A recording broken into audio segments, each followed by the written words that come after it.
Today we're going to talk about the world of bad GPTs. It's the dark side of OpenAI today.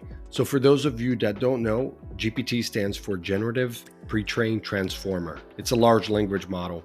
And if you've been listening to the AI Equation podcast, you know we have followed the developments of OpenAI, ChatGPT, DALL-E, and pretty much everything that they're doing, and then all the competitors like Anthropic, Google's Gemini, and others.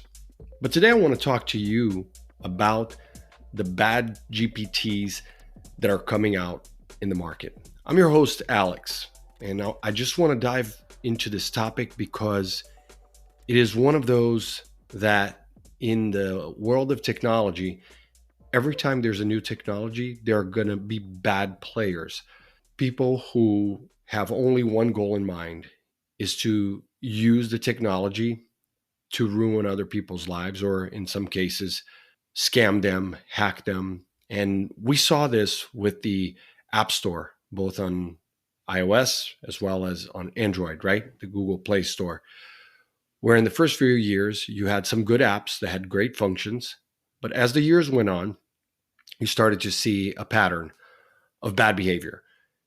And this became really hard for both Apple and Android to limit the number of apps that they would allow to come onto the scene. And they kept raising the bars to make sure that if a developer was going to apply to have an app in the App Store, they had to go through a series of applications, but ultimately like an interview to make sure that it was a legitimate company with a legitimate business, right? And we see this in other worlds as well, whether it be Salesforce, IBM. We see it with Amazon, right? Think about the Seller Store, Seller Central. They have a whole team of people that are constantly cracking down on bad players. We see this in the world of WordPress. WordPress sometimes gets a bad rap for not being a good CMS or secure, when in fact that is the furthest thing from the truth.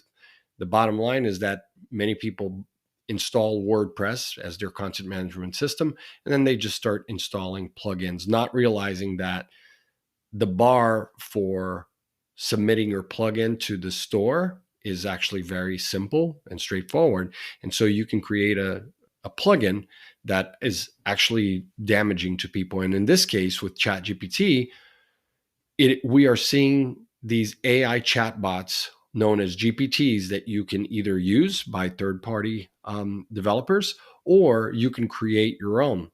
And some of these are being really designed to wreak havoc in the digital world. So let's go ahead and explore the world of GPTs right now. So the first thing I think you need to do is, if you are using ChatGPT 3.5, the free version, you're not going to be able to access the GPTs, which not but a month ago was known also as plugins. And then they made that transitions. They sunsetted all of the plugins and then brought them all into the GPTs.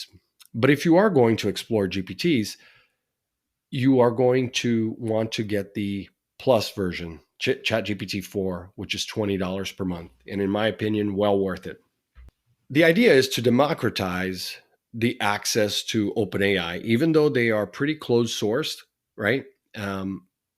Which, they were a nonprofit before, OpenAI was, and then they said that they would stay open source, and then they moved on to closed source.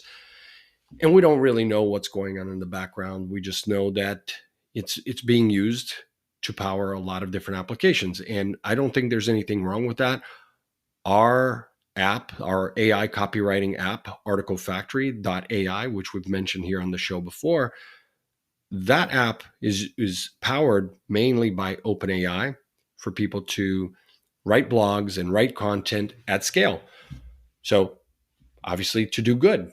We want people to be more efficient and be able to create more content for their SEO. So it's pretty straightforward. But when you go onto the GPT store, what you're going to see is that there's different categories. You've got top picks, DALL-E, writing, productivity, research and analysis, programming, education, and lifestyle. So if you don't have access, you probably don't know what I'm referring to. But believe me, the rise of these bad GPTs is an issue for those of us who are using it. And OpenAI is not really giving us the number of people that are using it. We just know information like, for example, the fact that SimilarWeb posted that ChatGPT hit an all-time high for traffic. In February, they had 1.6 billion. That's with a B, 1.6 billion visits. All right. And then close second was Microsoft with over a billion. Gemini didn't even have a 250 million visits. So no doubt that OpenAI and ChatGPT right now is the ones leading. And whether it's a million paid users or 10 million, we don't really know those numbers. They're keeping it kind of close, and some speculate, but no one really knows. But we do know that these GPTs are causing issues for different people, and it's emerged kind of overnight in the background, and the media is not really covering it. But believe me, if you are feeding information into these GPTs because you think it's going to help you solve your problems, take for example a recent GPT that was kicked off of there, where they were capturing the financial information being fed by different people. So they thought they were feeding information to do their bookkeeping, and in fact, the cyber criminals would basically take that information. Now, also, this was according to researchers at Indiana State University, where they had 200 large language models found that were hacked on the dark web since early last year. So they've been kind of keeping in track with this. And so this is definitely something that is not just speculated or experienced on a small scale. Now, we look at the tools of deception. Well, there's another one that talks about bad GPTs that are allowing cyber criminals to exploit your information with phishing schemes, where they create a deep fake piece of content, right? And there was a statistical point that was posted by /next, where phishing emails surged 1,265% in the last 12 months following the release of ChatGPT, with an average of 31,000 phishing attacks sent every day. I do believe that the email schemes are the ones that are going to really give ChatGPT a bad name. And what I want to know, from OpenAI is, what are they doing to regulate this? Because the bar for submitting a GPT is pretty low, right? And it's nice to do things fast, like it's done in Silicon Valley, where it's done fast and you break things and then you come up with solutions. But right now, especially as it pertains to emails, it's making it more difficult for marketers and brands to communicate with their customers, right? Because if you're seeing this many new phishing emails and attacks come through every day, I know personally that I've seen more phishing emails come through my email box, right? And you can see that these emails are being created using AI, right? So it's definitely something to look at. There's many ethical dilemmas here surrounding uncensored AI models, as is the case with ChatGPT and OpenAI, because the government doesn't have their a handle on it yet, right?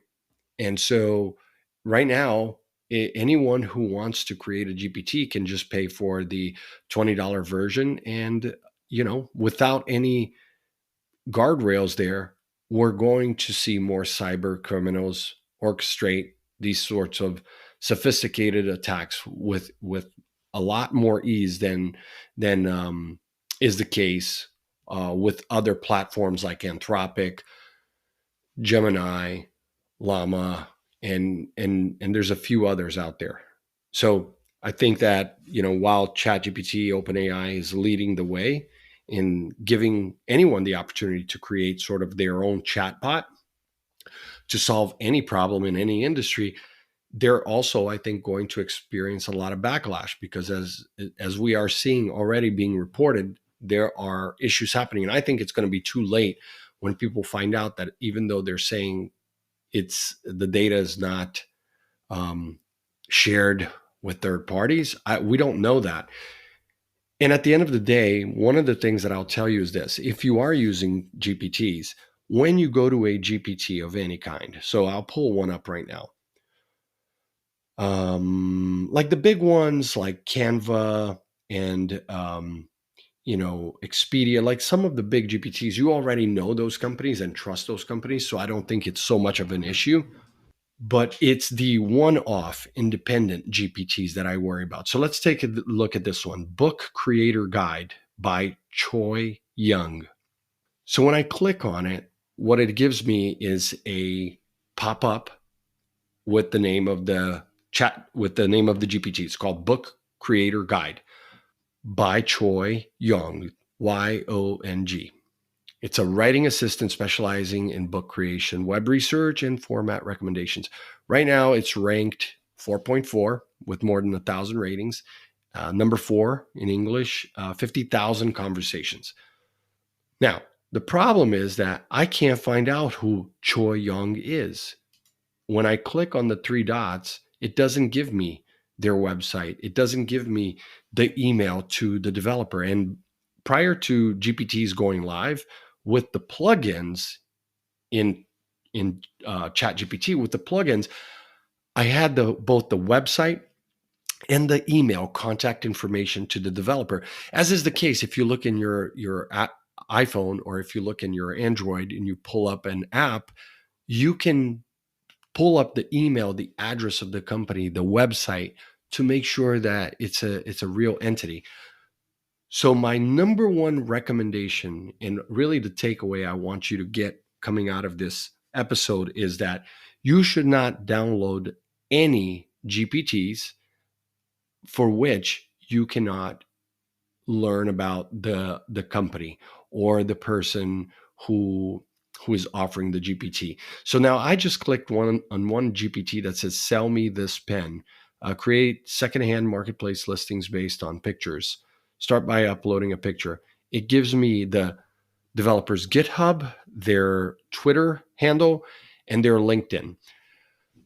I would do my research, and if I wanted to download this GPT to use and feed my personal data, and I would reach out to this developer named Peter and have a conversation. I want to know, what are they doing with it? And in other cases, like for example with Canva, we are seeing that, or Veed.io, we are seeing that the GPT store, while they're powering it with OpenAI's chatbot, really it's just a way to get you as the user out of the ChatGPT store and onto their website. So think of it as truly a marketing tool. And by the way, there's nothing wrong with that as a marketing tool.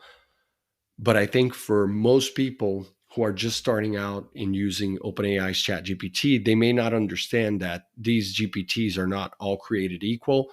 Most of them are not actual companies. These are just individuals who are creating some things that are kind of cool, but you don't know what they're going to do with your data. And we know that right now it's too secretive with OpenAI. So again, biggest recommendation in today's episode here is don't download any GPT for which you can't identify the company, email address, website, LinkedIn.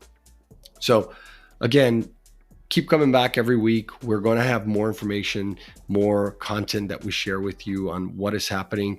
And today, again, just wanted to highlight what is happening with this GPT, because as AI continues to evolve, we as users on the web also have to evolve the way we approach. You can't just simply agree to every terms and conditions and download things to your desktop or to your app and then give out your data and information, because this is how you open yourself up to the risks that are out there. And you've got to stay informed.